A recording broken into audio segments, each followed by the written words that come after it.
Hello mga kachang, update tayo dito sa Jordan kung ano yung status at kung ano yung kalagayan na dito kasi may mga kaibigan din akong nagme-message sa akin kung bakit nakakalabas-labas ako, hindi daw ba ganun kadelikado dito kasi may mga dati rin akong kawork sa Saudi, even sa Qatar, which is different kasi yung status ng bawat bansa kung nasaan kami.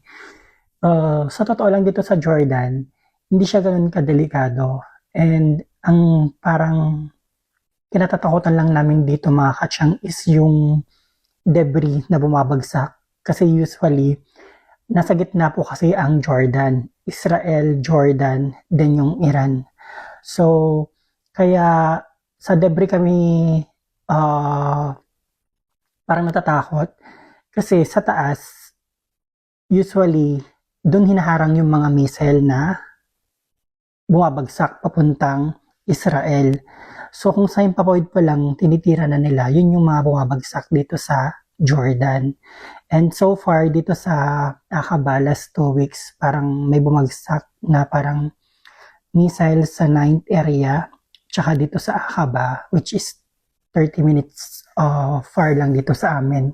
Itong Aqaba kasi mga katyang is malapit sa borders ng Saudi Arabia. Like 10 minutes lang, ginajogging pa namin minsan sa sobrang lapit. Parang 15 to 20 minutes, ganun kalayo. And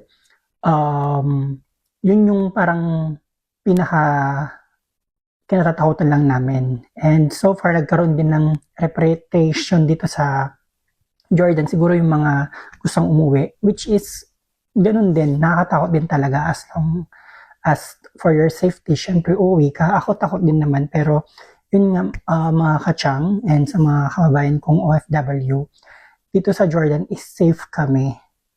So, usually kasi yung mga missile is makikita ko pag nasa Aman ka or Irbid, which is 5 hours to 10 hours yung layo dito sa Aqaba.